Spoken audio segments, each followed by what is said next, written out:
신약 히브리서 11장 8절로 10절까지 말씀 가급적 본문을 짧게 잡았습니다. 3절이니까 우리 한 목소리로 한꺼번에 읽겠습니다. 시작. 믿음으로 아브라함은 부르심을 받았을 때 순종하여 장래 유업으로 나아갈새 갈 바를 알지 못하고 나아갔으며 믿음으로 그가 이방의 땅에 있는 것 같이 약속의 땅에 거류하여 동일한 약속을 유업으로 함께 받은 이삭과 야곱과 더불어 장막에 거하였으니 이는 그가 하나님이 계획하시고 지으실 터가 있는 성을 바랐습니다. 아멘. 믿음으로 히브리서 11장은 무슨 장이요? 믿음장. 히브리서 11장이 믿음장이에요. 믿음에 대해서 정확한 정의와 또 믿음의 내용과 믿음의 선조들의 증언들. 믿음은 바라는 것들의 실상이요 보이지 않는 것들의 뭐라고요? 증거다. 믿음은 어떤 이미지, 보이지 않지만 어떤 이미지, 상이 맺히고 믿음은 명확하진 않지만 어떤 단서들이 있다, 증거들이 있다. 이 현상을 보면 이 사람들이 믿음이 있는 거구나.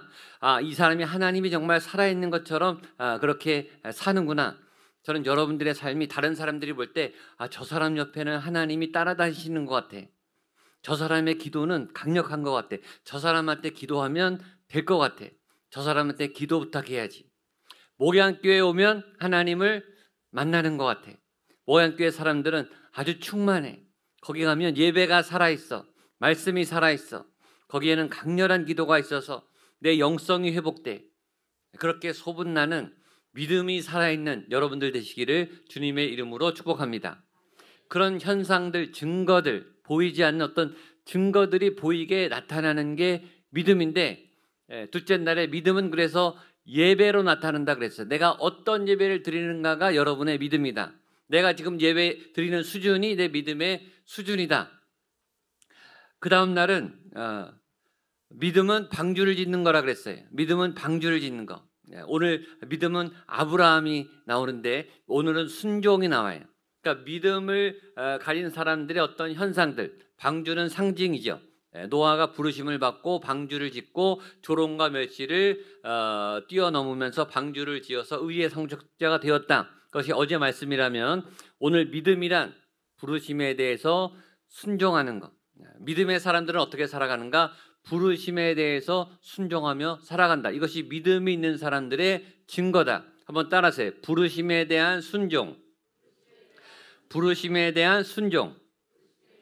아멘. 8절로 10절까지 우리 한 번만 더 같이 읽겠습니다. 시작. 믿음으로 아브라함은 부르심을 받았을 때 순종하여 장래 유업으로 받을 땅에 나아갈새 갈 바를 알지 못하고 나아갔으며 믿음으로 그가 이방의 땅에 있는 것 같이 약속의 땅에 거류하여 동일한 약속을 유업으로 함께 받은 이삭 및 야곱과 더불어 장막에 거하였으니 이는 그가 하나님이 계획하시고 지으실 터가 있는 성을 바랐습니다. 아멘. 자, 믿음으로 아브라함은 뭘 받았어요? 부르심을 받았다. 부르심을 받는 것도 믿음이에요. 믿음으로 알아요. 나는 왜 태어났는가? 나는 무엇을 하기 위해 태어났는가? 전에 제가 한번 말했어요. 믿음은 한 가지만을 위해서 태어나진 않았어요. 부르심이 때에 따라 시기에 따라 바뀌어요. 계속. 부르심은 굉장히 여러 가지. 그리고 한 사람의 그 상태 안에도 직장에서 일하는 삶과 가정에서 일하는 삶과 교회에서 일하는 삶과 개인적인 일하는 삶과 부르심이 이 멀티로 들어와요. 굉장히 여러 가지로 다양하게. 그 많은 부르심들. 그 부르심을 어떻게 깨닫는가? 믿음을 통해 깨닫는 거예요. 하나님이 나를 이 일로 부르셨구나. 하나님이 나를 이런 의미로 살아가도록 나를 부르셨구나. 부르심을 아는 것은 굉장히 중요합니다. 그것을 비전이라고 말하죠. 하나님이 나를 먼 장래에 나를 이렇게 쓰시기 위해서 지금 이런 일을 시키시는구나. 이 일을 하다 보면 거기까지 가겠구나. 부르심을 받는 것은 이 엄마가 아이를 잉태하는 것과 같아. 이 안에 품는 거예요. 아기는 안 보여요. 물론 이 기계로 보면 보이지만 태동이 느껴지지만 아직 생명으로 완성되지 않아서 이 10달이 지나야 태어나기 때문에 아직 태어나지는 않았어요. 아직 세상에 나오지는 않았지만 존재해요. 그러니까 부르심이 처음에 올 때는 생긴 거예요. 뭔가 생겼는데 아직 완성되지는 않아서 꿈틀거려요. 그리고 확실하지는 않아요. 확실하게 보이지 않는데 이럴 것 같다라고 하는 그런 느낌과 마음이 들면서 그쪽으로 나아가게 하는 힘이 생겨요. 아, 내가 이쪽으로 부름을 받았으니까 내가 이쪽으로 가야 하겠구나라고 나아가는데 이렇게 돼 있죠. 믿음으로 아브라함은 부르심을 받았을 때 순종하여 장래 유업으로 받을 땅으로 나아갈세. 믿음이란 부르심을 받고 부르심을 확인하고, 전 여러분들이 여러분의 부르심을 확인하게 되기를 축복합니다. 모르시는 분들은 구하세요. 구하고 확인하세요. 확인도 자꾸 해야 돼요. 이 길이 맞습니까? 이게 맞습니까? 지금 잘하고 있습니까? 이 방향이 맞지요, 하나님? 그리고 부르심을 받을 뿐만 아니라 나아가는 거예요. 어제 노아로 말하면 이제 방주를 짓는 거죠. 방주를 지어라. 음성을 잘 들었어요. 그런데 방주를 안 지어요. 그러면 믿음이 완성되지 않는 거죠. 믿음이 반만 있는 거예요. 믿음은 부르심을 향해서 앞으로 나아가는 거예요. 그래서 갈대아 우르를 떠나서 하나님의 땅 가나안 땅으로 이사를 해버렸어요. 전혀 낯선 땅에, 아무도 아는 사람이 없는 땅에. 그래서 하나님이 불러서 갔으면 하나님이 다 예비해서 잘 살게 해주면 좋은데 거기는 굉장히 황량한 곳이었어요. 땅도 자기 돈을 주고 샀어요. 가서 열심히 일해서 정착을 했어요. 싸움도 했어요. 부르심은 그런 거예요. 부르심은 내가 가기만 하면 알아서 다 길이 열리고 다 잘 돼 있고 다 세팅이 돼 있어서 내가 거기서 그냥 잘 살기만 하면 된다. 예배만 드리면 살면 된다가 아니라 믿음으로 갔지만 거기는 황량하고 아무것도 없고 개척해야 되고 땅을 사야 하고 사업을 해야 하는 그런 땅이 부르심의 땅일 가능성이 많아요. 하나님의 부르심은 그렇게 와요. 또 그 땅은 나중에 애굽 노예 400년을 지난 다음에 광야 40년을 지나고 그리고 여호수아가 그냥 들어가서 차지했나요? 5년 동안 치열하게 전쟁을 하면서 약속의 땅인데, 예비된 하나님 젖과 꿀이 흐르는 땅인데 치열하게 전쟁을 해서 죽느냐 사느냐 믿음의 선한 싸움을 싸워서 여리고를 무너뜨리고 가나안을 정복하면서 나아가는 땅이, 하나님 앞에 나아간다, 믿음으로 나아간다라는 것은 그냥 문이 쭉쭉 열려서 자동으로 간다가 아니라 단계 싸움이 있어요. 왜 단계 싸움을 하라고 그렇게 우리를 힘들게 하셨을까요? 단계 싸움에 부딪힐 때마다 뭐 하라고? 기도하라고. 믿음이 살아나라고. 하나님을 의지하라고. 왜냐하면 우리가 잘 되면 내가 잘한 줄 알거든요. 착각해요. 잘 안 될 때는 간절하게 하나님께 기도하다가도 잘 되면 내가 잘한 것처럼 우쭐대요. 물론 하나님께도 감사하지만 하나님을 잘 잃어버려요.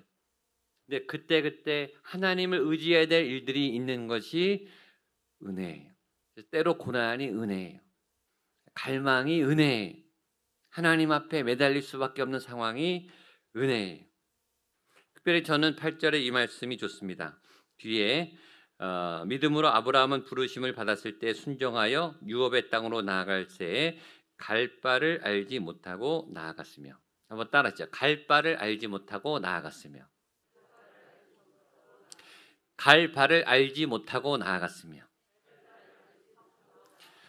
확 와닿지 않습니까? 아브라함의 믿음이나 우리 믿음이나, 아브라함이 알고 갔나? 그 사람은 뭔가 계시가 와서 다 알았나? 아니, 아브라함도 하나도 모르고 갔어요. 깜깜한 데 갔어요. 믿음은 뭐죠? 알고 가는 게 아니라 모르지만 가는 거예요. 우리는 다 확인하고 답사가고 데이터와 정보를 수집하고 사람들의 의견을 물어보고 고민하고, 그건 이해하고 가는 거죠. 이해하고. 그건 설득돼서 가는 거죠. 그것은 믿음이 아니에요. 믿음은 계산하지 않고 가라 그러면 그냥 가는 거예요. 가는데 갈 바를 알지 못하고 가죠. 8년 전에 제가 목양교회에 왔습니다. 제가 처음 왔을 때 목양교회 아는 사람이 한 사람도 없었어요. 제가 열천동 장로님의 전화를 받고 3주 동안 우리 장로님들 뵙고 인터뷰하고 교회 와서 설교 한번 하고 그 다음에 담임 목사가 됐어요. 3주 만에 말이죠. 교회도 놀랐고 저도 놀랐어요. 제가 목양교회에 아는 사람 한 사람도 없이 그냥 온 거예요. 뭘 믿고 왔겠어요? 하나님 믿고 왔죠. 목양교회가 어떤 교회인지 분위기가 어떤지, 어떤 분들이 계신지 저는 전혀 모르고 그냥 왔어요. 믿음은 그런 거죠. 제가 저희 아들, 딸을 낳는데 생각해 보니까, 물론 제 아내가 낳죠. 이 아들, 딸이 성격이 어떤 애들인지, 어디에 능력이 있는지, 그 미래가 어떻게 될지 알고 난 게 아니잖아요. 그렇죠? 그걸 알고 나는 부모가 어디 있어요. 그냥 모르고 믿음으로 난 거예요. 얘네들이 앞으로 어떻게 살아갈지 아는 부모는 한 분도 없어요. 믿음으로 잘 살기를, 그래서 우리가 기도하는 거죠. 하나님, 이 아들과 딸들의 미래를 하나님 인도하여 주시옵소서. 2021년 이 가을에 이 나라에, 이 구리시에, 내 인생에 어떤 삶이, 어떤 폭풍이 닥칠지, 어떤 복이 룻처럼 시리즈로 임할지 아무도 몰라요. 다음 주에 정책당일 하지만 2022년에 이 사회의, 이 시대에 목양교회에 어떤 일이 있을지 아무도 모른다고요. 그러나 우리는 갈 바를 알지 못하지만 가는 거예요. 그리고 가는 게 인생이죠. 가는데 그냥 가면 믿음이 아니라, 자 10절 보겠습니다. 10절 시작. 이는 그가 하나님이 계획하시고 지으실 터가 있는 성을 바랐음이라. 이게 믿음으로 가는 거예요. 가긴 가는데 뭘 바라고 가요? 하나님이 계획하신 터전이 있다. 내 미래에, 내년에, 우리 아이들의 10년, 20년 후에 이 망가진 세상에서 험악하게 살아가는 게 아니라, 그럼에도 불구하고 이 험악한 세상을 이어나갈 수 있는 하나님이 계획하신, 하나님이 인도하고 예배해 놓으신 하나님의 약속한 성의 터가 있을 줄로 믿고 가는 거예요. 저는 믿어요. 목양교회 5년, 10년 우리 성도님들의 미래에 하나님이 계획하신 어떤 터전이 있고 그것을 믿음으로 걸어가는 믿음의 사람들이 이곳에 넘쳐날 줄로 믿습니다. 그걸 믿고 가는 거하고 그냥 가는 거는 차원이 다른 거예요. 두 번째, 오늘 읽지 않았지만 11절, 12절 말씀 우리 영상으로 띄워주십시오. 믿음은 임신할 능력, 생산의 능력을 얻는 힘입니다. 믿음, 11절, 12절 읽겠습니다. 시작. 믿음으로 사라 자신도 나이가 많아 단산하였으나 잉태할 수 있는 힘을 얻었으니 이는 약속하신 이를 미쁘신 줄 알았습니다. 이러므로 죽은 자와 같은 한 사람으로 말미암아 하늘의 허다한 별과 또 해변의 무수한 모래와 같이 많은 후손이 생육하였느니라. 아멘.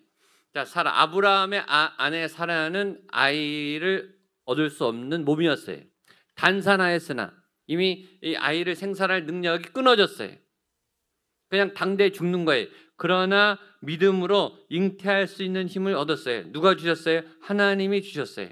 이건 이렇게 적용이 돼요. 믿음으로 우리는 죽을 수밖에 없는 죄인이, 천국에 못 가는, 다 자격이 안 되는, 의롭지 않은, 매일매일 죄를 짓고 같은 죄를 또 짓고 또 짓고 또 짓고 믿음이 있어도 또 짓는, 실수하는, 세상의 유혹에 그냥 금방 빠져버리는, 이렇게 충만했다가도 세상에 나가면 그냥 하나님을 잊어버리는, 내 마음대로 살고 싶어하는 죄인이죠. 그런 죄인을 예수님을 믿음으로 우리가 구원을 얻었어요. 죽을 수밖에 없었지만, 단산했지만, 생명이 끊어졌지만, 죽으면 끝나지만, 그러나 하나님이 우리에게 부활의 영을 주셔서 살아갈 수 있는 생명을 주셨어요. 그 생명을 주셨을 때 또 하나 믿음 있는 사람들에게 나타나는 현상은 임신할 수 있는 힘을 줬다는 거예요. 그 말은 뭐냐면, 믿음이 생기면 어떤 일이 생기냐면 다른 생명을 낳을 수 있는, 다른 생명을 살릴 수 있는 힘이 생겨난다는 거예요. 그게 믿음의 증거예요. 내가 믿음이 있는가? 내 안에 믿음이 살아있는가? 예수님이 주시는 그 마음이 내 안에 살아있는 사람들은 뭘 보냐면 다른 사람들을 구원할 생각을 해요. 왜냐하면 내가 살아나서 좋으니까, 내가 은혜 받고 좋으니까 내가 저 사람도 살려주고 싶다, 저 사람 위해서 기도해주고 싶다, 저 사람을 위해서 어떻게든 저 사람을 하나님을 만나게 해주고 싶다라고 해서 그 사람이 살아날 수 있도록, 임신할 수 있도록, 잉태할 수 있도록 다른 생명을 양육하고 살릴 수 있는 힘을 주시고 그 일을 해요. 그것이 믿음 있는 사람들의 증거예요. 생명이 살아있으니까, 살아있는 사람만이 생명을 낳아요. 목양교회는 새로운 교회를 낳아야 살아있는 교회인 거예요.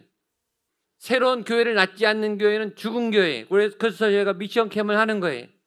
개척교회, 미자립교회, 농어촌교회, 어려운 교회, 저희가 건강하니까, 저희가 생명이 있으니까, 자원이 있으니까 우리가 막 나가가지고 인력으로, 시간으로, 마음으로, 재정으로 막 영혼들을 살리는 일들을 하는 거예요. 그 일을 하는 그것이 믿음의 굉장한 증거가 되는 거죠. 제가 아는 한 여집사님이 교도소 사역을 했어요. 교도소 사역. 교도소 사역 아무나 하지 못합니다. 좀 담대함이 있어야 돼요. 교도소도 종류가 있어요. 이 초범들이 가는 교도소가 있고 중범들이 가는 교도소가 있고 또 이제 출소가 얼마 앞둔 조금 편한 교도소가 있어요. 이분은 소년원을 주로 가졌어요. 이분이. 소년원을 갔는데 이 여집사님이 한 여자애가 딱 마음에 드는 거예요. 그래서 계속 이 여자의 개인을 위해서 자주 면회를 가고 챙겨줬어요.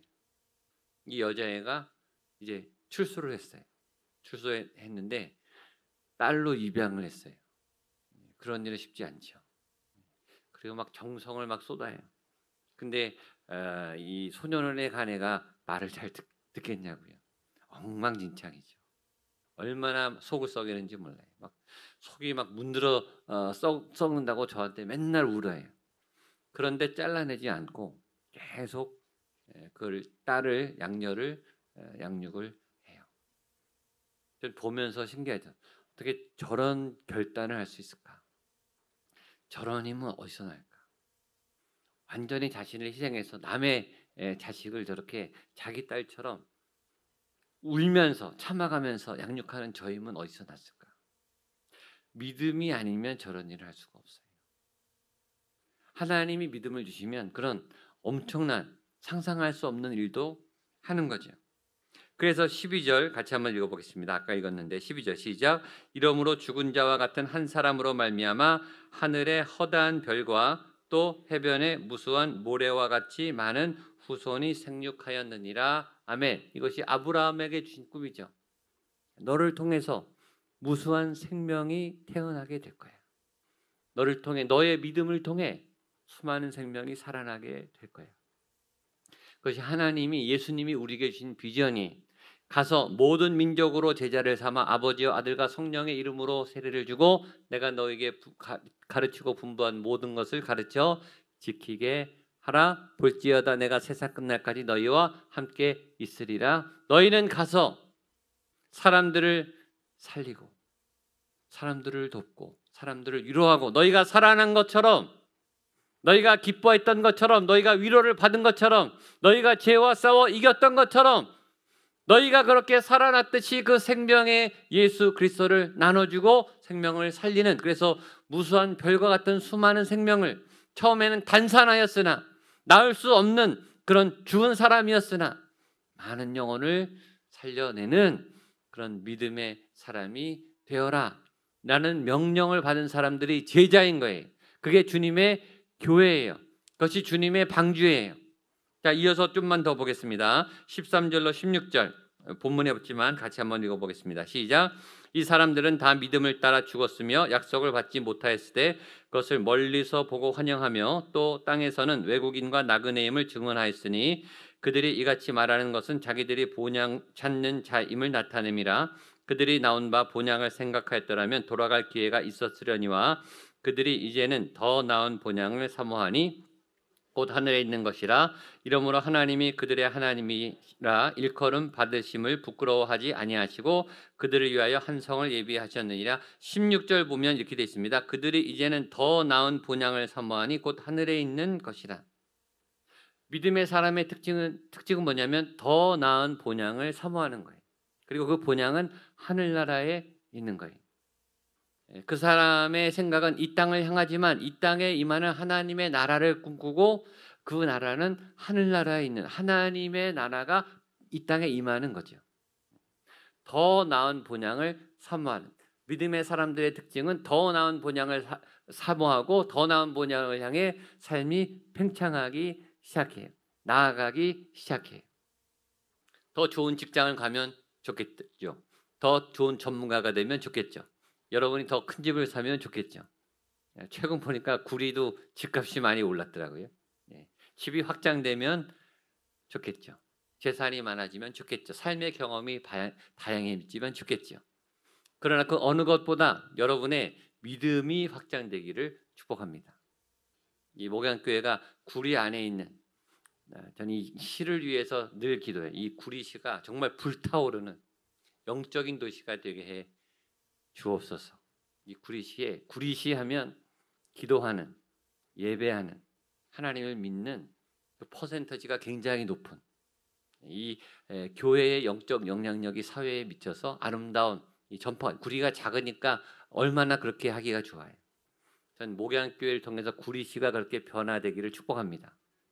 그 지역을 넘어 구리시에 살 뿐만 아니라 우리가 서울을 넘어, 경기를 넘어, 대한민국을 넘어, 동남아시아를 넘어, 미주와 오세아니아와 유럽과 아프리카 대륙을 넘어 우리가 막 나가잖아요. 아울리치를 하잖아요.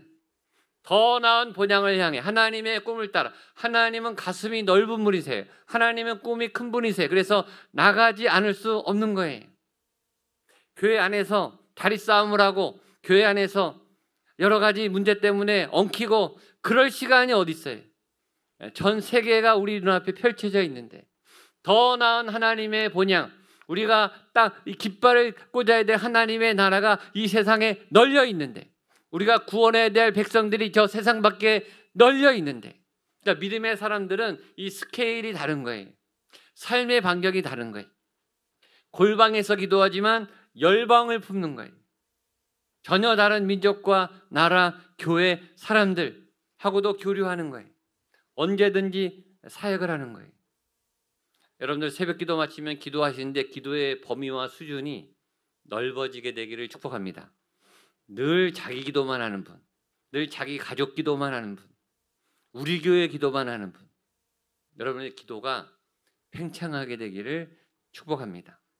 믿음이란 부르심에 대한 순종입니다. 순종으로 갈 바를 알지 못하고 나아가는데 어디까지 나아가는지 아무도 몰라요. 바울은 유태인이었어요. 그리고 유대교 강력한 유대 민족주의자였어요. 유대인 아니면 안 된다. 유대인 밖은 희망이 없다. 그가 하나님을 만나니까 유대를 벗어나서 고대 근동 아시아를 휘젓기 시작하고 마침내 어디를 가요? 로마에 가죠. 로마에 가서 말씀을 쓴 복음이, 옥중 서신이 전 세계 성경으로 퍼져나갔고, 당시 세계의 중심, 세계에서 가장 큰 도시 로마에 왔던 수많은 사람들이 감옥에 있는 사도 바울의 복음을 듣고 전 세계로 뛰쳐나가서 복음을 전했어요. All over the world, 온 세계를 향해서 우리 자녀들이 온 세계를 향해서 뻗어나가게 되기를 축복합니다. 제가 그래서 제일 안타까운 게 코로나로 우리 아이들이 비전 트립을 못 가는 게 너무너무 안타까워요. 제가 매년 우리 중고등부 아이들, 청년부들 미국을 보내고 유럽을 보내고 이스라엘을 보내고 그런 계획을 매년 예산을 세워놔요.